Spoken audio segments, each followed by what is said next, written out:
뉴스를 짚어보고 대안을 제시합니다. 새로 고침 대한민국.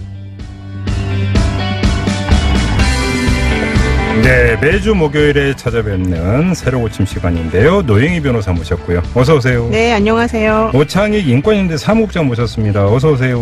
안녕하세요. 네, 오늘은 이제 그 뜨거운 이슈 하나를 올려놓고 이야기를 좀 나눠보려고 합니다. 우리 애청자 여러분들에게도 아주 관심사항이죠. 양심적 병역 거부자에 대한 대체 복무안. 일단 국방부와는 대충 나온 것 같습니다. 이거에 또 국가인권위원회하고 또 입장이 좀 다른 것 같은데 오늘 이 가장 적정한 방안이 무엇인가? 이거에 대해서 두 분하고 좀 이야기를 나눠보려고 하는데요. 우리 애청자 여러분도 함께해 주시기 부탁드리겠습니다. 국방부 안을 가지고 아마 주되게 이야기를 하게 될 것 같은데요. 일단 간략하게 설명을 드리면 복무기간은 2배, 36개월. 그다음에 복무기관은 교정시설, 그러니까 교도소 생각하면 될 것 같고 복무 형태는 합숙으로 한다. 이게 그러니까 대략적인 국방부 아닌 것 같은데요. 적정하다고 보는지 우리 애청자 여러분들도 평가 좀 해주시기 바랍니다. 50원의 유료 문자인데요. 우물정 0951, 우물정 0951로 보내주시면 되고요. TBS 앱이나 카카오톡 이용하셔도 됩니다. 자, 일단 총평부터 부탁드리죠. 노영희 변호사님 어떻게 생각하세요? 적정하다고 생각하세요? 네, 저는 적정하다고 봅니다. 그래요? 네. 오창익 국장님 어떻게 생각하세요? 말도 안 되는 건데요. 첫 번째는. 완전 오늘 입장이 확 갈리네. 뭐, 갈릴 땐 갈려야죠. 네, 뜨거울 것 같아요. 좋아요. 네. 첫 번째는 국방부가 입장을 정한 게 아니라 지금 여론 떠보기를 하고 있어요. 네. 공식 발표는 아니에요. 네. 그러니까 뭐 공청회를 하든지 뭐 하여튼 그런 여론 수렴 과정이 있는 게 아니라 떠보면서 이제 여론에 따라서 달리 움직이겠다는 건데 책임 있는 국가기관으로서는 영 어울리지 않는 거고요.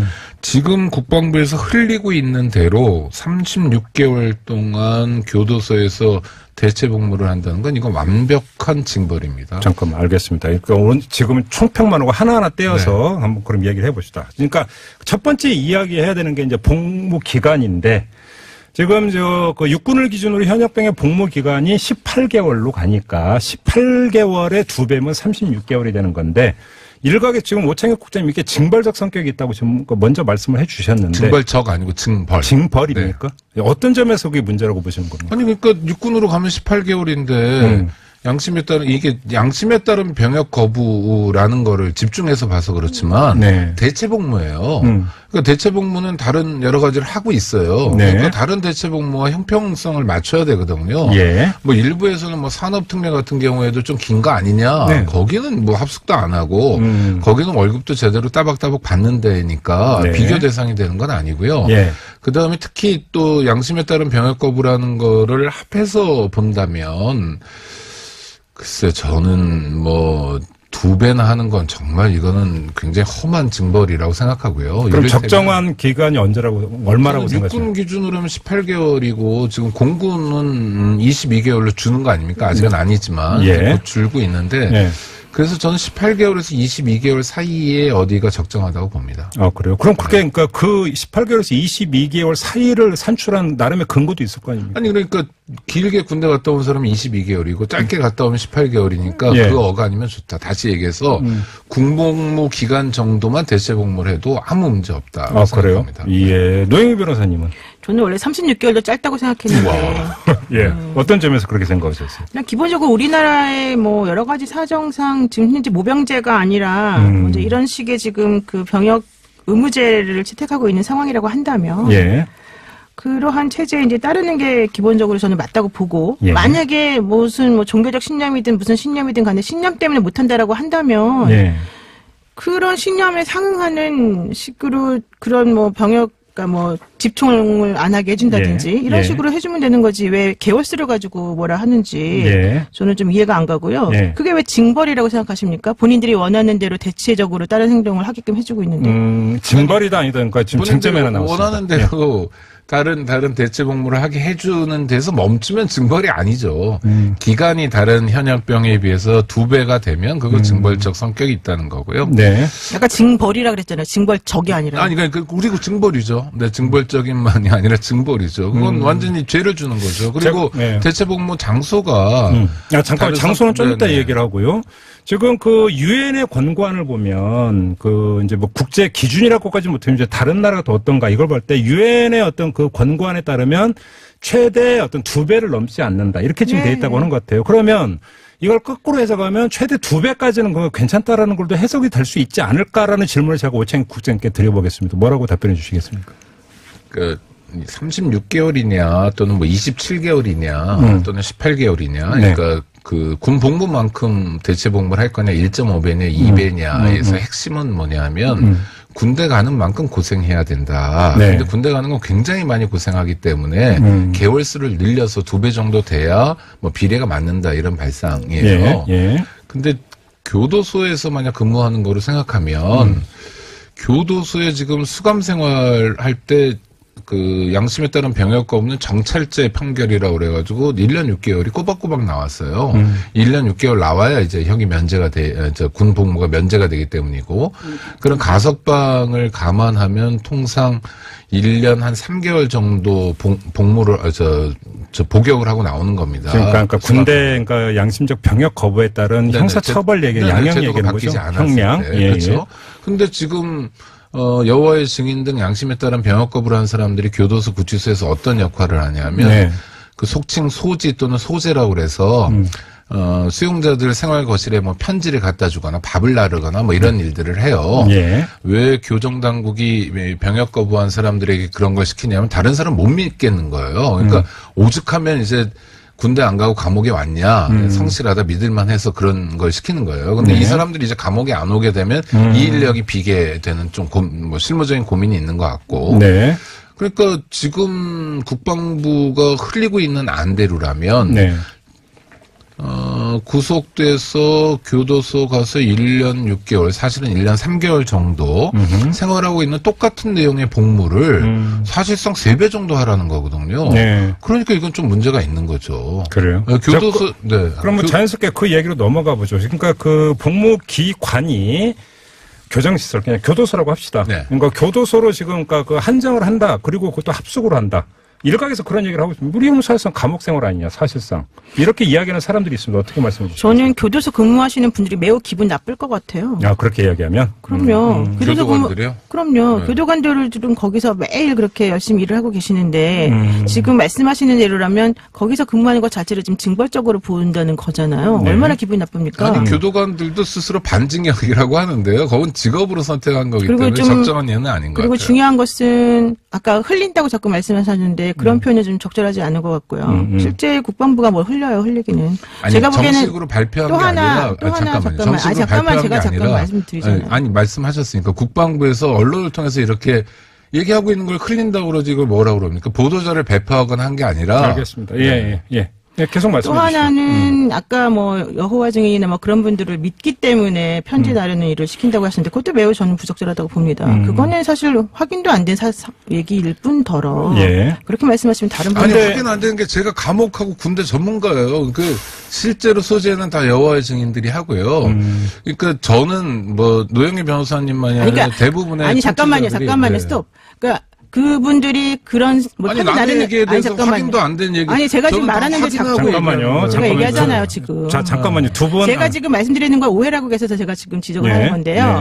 그분들이 편지 나르는 것이 틀렸다고 말을 하는 게 아니라 그분들을 그런 일을 하게끔 하는 것이 다른 사람을 믿지 못하기 때문이라고 말씀하셨기 때문에 왜 그분들을 믿고 그러면 다른 사람들을 못 믿어서 그렇게 한다라고 말씀하시는지 그걸 물어보는 거예요. 저는요. 제가 교도소에 요번 주에만 해도 2번 갔다 왔는데요. 저도 교도소 많이 갔어요. 아니, 저는 안에 들어가는 거고요. 접견이 아니라. 그런데, 뭐, 교도관들이 하는 얘기입니다. 그러니까 그거는 뭐 제가 2중, 3중, 4중으로 계속 확인하고 있는 얘기이고요.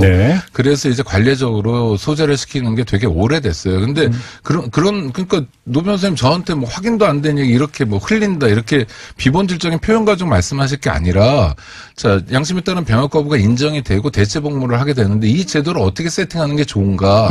지금 가장 큰 문제는 뭐냐면 불신이에요. 어떤 불신이 있냐면 어떤 사람이 병역 기피 수단으로 이 제도를 악용할 거 아니냐. 뭐 이런 불신이에요. 그리고 가짜 뉴스로 판명되긴 했습니다만 여와의 증인의 뭐 입교문의가 뭐 폭증하고 있다. 뭐 이런 뉴스도 있었던 거고요. 네. 그러니까 국민들 입장에서는 이제 분단된 상황이라는 것도 굉장히 중요하지만 징병제 국가에서 남들은 다 군대 가는데 어떤 사람이 양심을 위장해서 군대를 기피하게 되면 이건 정말 큰 문제 아니냐. 안보의 문제에서도 이런 걱정이 있는 거예요. 이런 안전장치를 어떻게 만들 건가 논의의 핵심이라고 봅니다. 그래요. 그러니까 논의의 핵심을 본질만 얘기하면 되는데. 알겠습니다. 말씀하시니까 제가 말씀드린 거고요. 제가 본질에서 억울한 제가 말 좀 할게요. 제가. 잠깐만요. 그러니까 진행자 잠깐만요. 두 분 다 잠깐 발언을 좀 자제해 주시고요. 사실은 지금 오늘 논의의 본류에서 약간 벗어났으니까 잠깐만 좀 두 분 좀 자제해 주시고. 지금 문자가 계속 들어오고 있는데요. 잠깐 문자로 소개해 드리는 동안에 잠깐만 진정을 좀 해주시고 다음 논의로 좀 준비를 해주시기 바랍니다. 아니 제가 논의를 한 적이 없어요. 지금 말을 하려고 자꾸 중간에 알겠습니다. 예, 잠깐만요. 두 분 조금만 자제해 주시기 부탁드리겠습니다. 자, 3833님이 어떤 의견 주셨냐면 복무기간이 일반 사병과 같으면 의미가 없죠. 이런 의견을 주셨고요. 그다음에 참새8님이 최소 36개월 이상이어야 한다고 봅니다. 방위산업체 같은 특례병들도 비슷한 수준입니다. 이런 의견을 주셨고 배용상님은 국민의 기본 권리를 지키지 않는 사람에게 대체 복무를 징벌이라고 할 수 있을까요? 세금을 안 내도 대체시켜줄 아이템은 있는지요? 이런 의견을 주셨는데 제가 지금 소개해드린 그 문자 가운데 두 번째 참새8님이 보내주신 요건 좀 한번 확인을 하고 넘어가야 될 것 같은데요.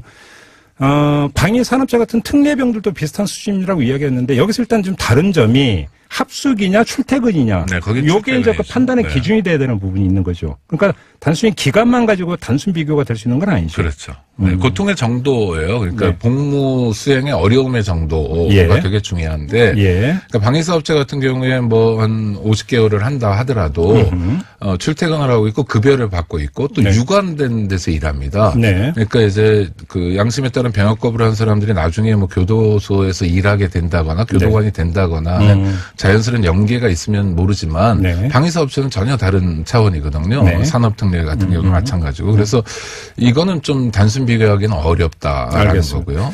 그다음에 또 하나 이제 이런 이야기를 하는 분들이 있더라고요. 굳이 그 복무 기관을 교정시설로 한정을 할 이유가 있겠느냐. 오히려 효율성의 측면에서 또 그러니까 굳이 그럴 이유가 있겠느냐. 이렇게 문제 제기하는 분들이 있는데 그건 어떻게 생각하세요, 변호사님? 저는 그 말을 하기 전에 지금 2016년 10월에 현역 입병 통지서를 받고도 입영 안 한 사람 중에 지금 양심적 병역 거부가 아닌 신념 병역 거부라고 하는 이름으로 재판을 받고 계신 분이 있어요. 잠깐만요. 양심적 병역 거부 말고 종교적 양심이 아닌 본인의 신념 때문에 병역 거부인 분이 뉴스에서 본 것 같습니다. 그분의 신념은 무엇이냐면 모병제라는 대안을 채택하지 않는 우리나라에서 이 대체복무제 없이 이런 식으로 강제 집행하는 것은 선택권을 침해한다. 또 최저임금에도 미치지 못하는 병사급여는 재산권을 침해한다. 나는 그래서 싫다. 이게 그분의 신념입니다.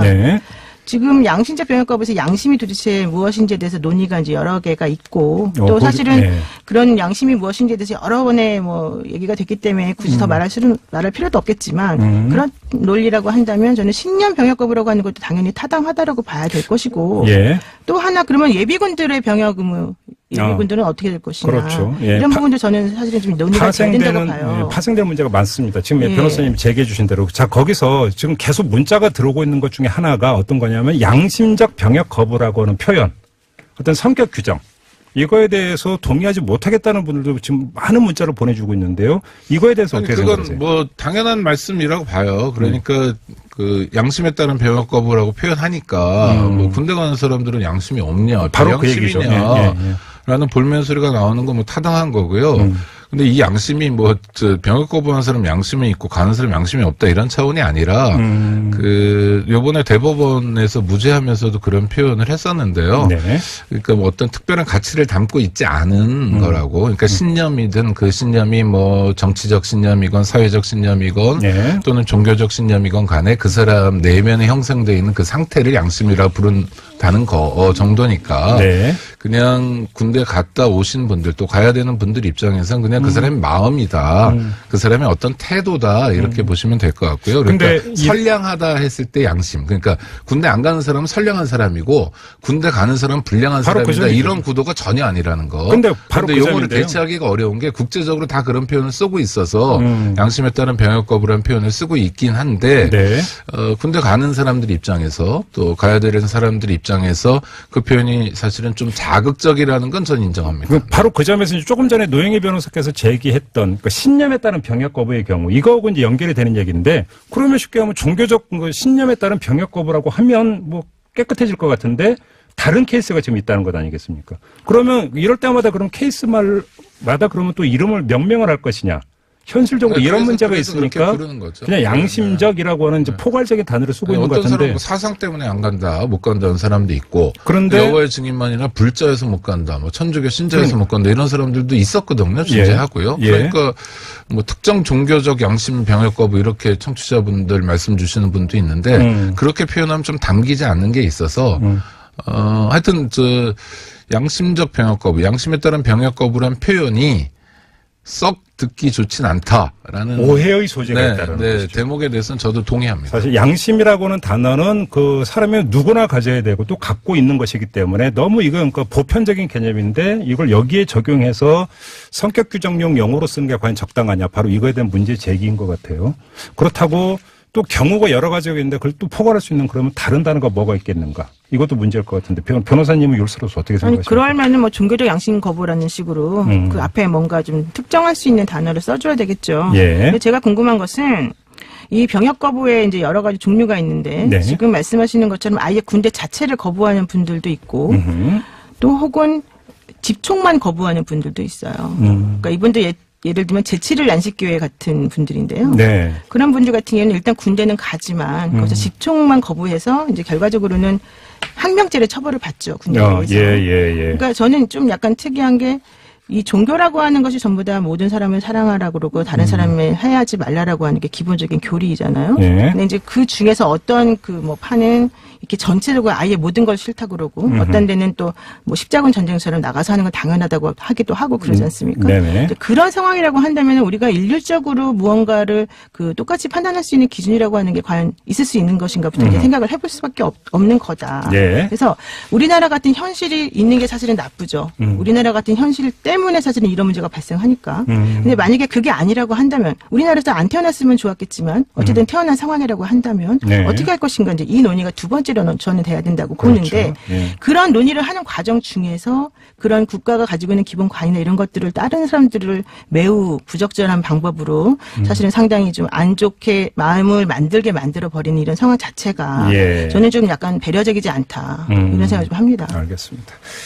자, 그리고 또 하나 짚어야 되는 문제가 그 많은 분들이 그 우려 내지 의심을 하고 있는 부분이 뭐냐면 만약에 이게 지금 대체복무 그렇게 허용이 되면 나도 그런 경우인데요? 라고 나서면 도대체 어떻게 이런 판별을 하냐 이런 문제를 제기하는 분들이 있습니다. 또 판정위원회를 열고요. 지금 또 판정위원회를 뭐 다른 데 둔다는 것도 아니고 국방부에 둘 계획인 것 같아요. 네. 그리고 해외 사례 같은 것도 되게 중요하죠. 왜냐하면 한국을 제외한 굉장히 많은 나라들이 양심에 따른 병역 거부를 인정했었고요. 그다음에 우리가 아는 사례들도 되게 많습니다. 그 가장 대표적인 사람 중에 하나가 무하마드 알리죠.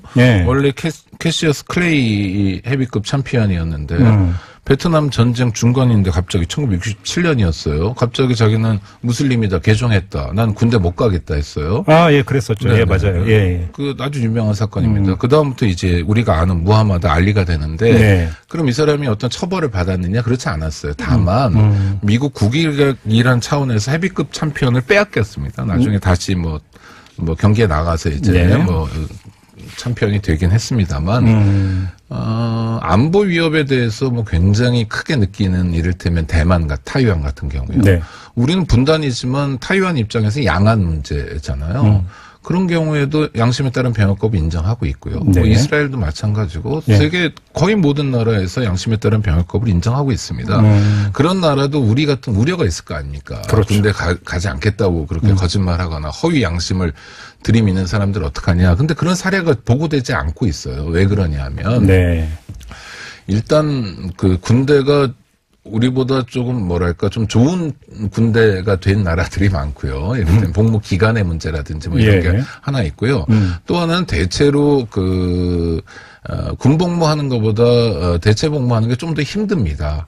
그러니까 저는 뭐 교도소 같은 데 가서 일하는 것도 괜찮다라고 생각이 드는데 기간이 그럼 너무 길다 뭐 이런 문제고 그러니까 합리적으로 좀 조정해야 될 측면이 있는데 그래서 악용 사례들이 지금 보고되고 있지는 않습니다. 그러니까 우리도 좀 그런 면에서는 걱정 안 하셔도 될 것 같다는 생각이 들고요. 또 하나는 그 종교적 양심 거부, 종교에 따른 양심에 따른 병역 거부는 이제 여호와의 증인 정도가 아마 인정이 될 거예요. 그러니까 불자라고 해서 천주교 신자라서 인정되는 경우는 아주 없을 것 같은데 제 예상입니다. 근데 여호와의 증인도 언론 보도에 나온 거 따르면 그 신자가 되기 위해서는 굉장히 그 고단한 과정을 겪어야 되더라고요. 뭐 2년 동안 거리 선교를 해야 되고 거의 직업도 내팽개치다시피 하는 생활을 해야 되고요. 그러니까 그런 걸 다 겪어내면서까지 군대 안 가겠다고 얘기할 사람들이 있겠냐 하면 우리가 처음 제도를 시행해서 좀 두려움이랄까 뭐 또 정서적인 반감이랄까 이런 게 있어서 그렇지 크게 걱정하실 문제는 아니라고 봅니다. 그래요. 그 판정위원회가 국방부 산하에 설치가 돼서 정밀하게 판정이 된다면 악용될 사례는 거의 차단이 될 수 있다. 노영희 변호사는 그렇게 그 확신을 하세요? 저는 모든 제도는 다 선의를 전제로 해서 만들어지죠. 그러나 항상 제도를 운영하는 과정 중에서 제대로 안 운영되는 경우가 많기 때문에 항상 문제가 되는 거 아니겠습니까? 지금도 뭐 당연히 뭐 선의를 전제로 한다면 그런 분들이 없을 거라고 우리가 기대를 하겠지만 저는 현실적으로 그런 분들이 없을 거라고 기대는 사실은 좀 하기 어렵다. 그래서 지금 뭐 그렇다고 해서 꼭 그런 분들이 많이 생겨날 것이라는 생각을 하는 건 아닙니다. 다만 그럼에도 불구하고 어떤 경우에는 그들을 뭐 종교적 양심 거부자로 인정할 것이고 어떤 경우는 인정하지 않을 것인가의 문제는 계속해서 남을 수밖에 없는 것이고 지금 36개월에 뭐 군대 대신에 교도소에서 일을 한다라고 하지만 이게 또 시간이 지나고 나면 더 줄어들 것이고 더 이제 다른 뭐 혹은 다른 방법으로 해야 된다라고 하는 의견이 나오겠죠. 이제 해보면 또 달라지는 부분이 있으니까.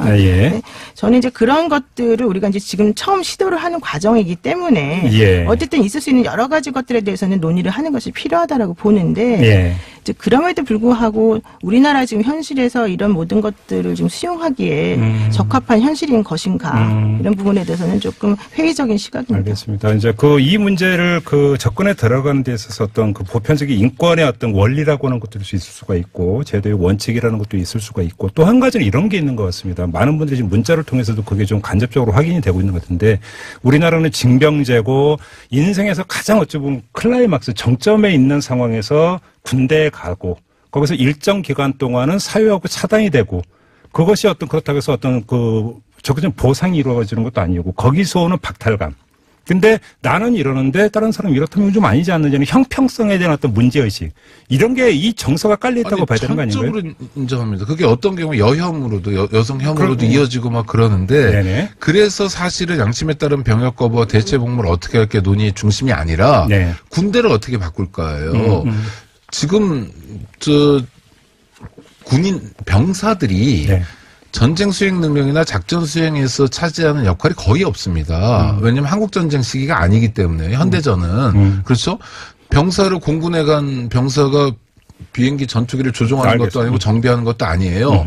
그래서 독일의 사례를 하나 소개해드리고 싶은데 시간이 좀 징병제 때 10개월 동안 군사훈련만 시켜서 내보냈습니다. 예비 전력으로 확보하는 거죠.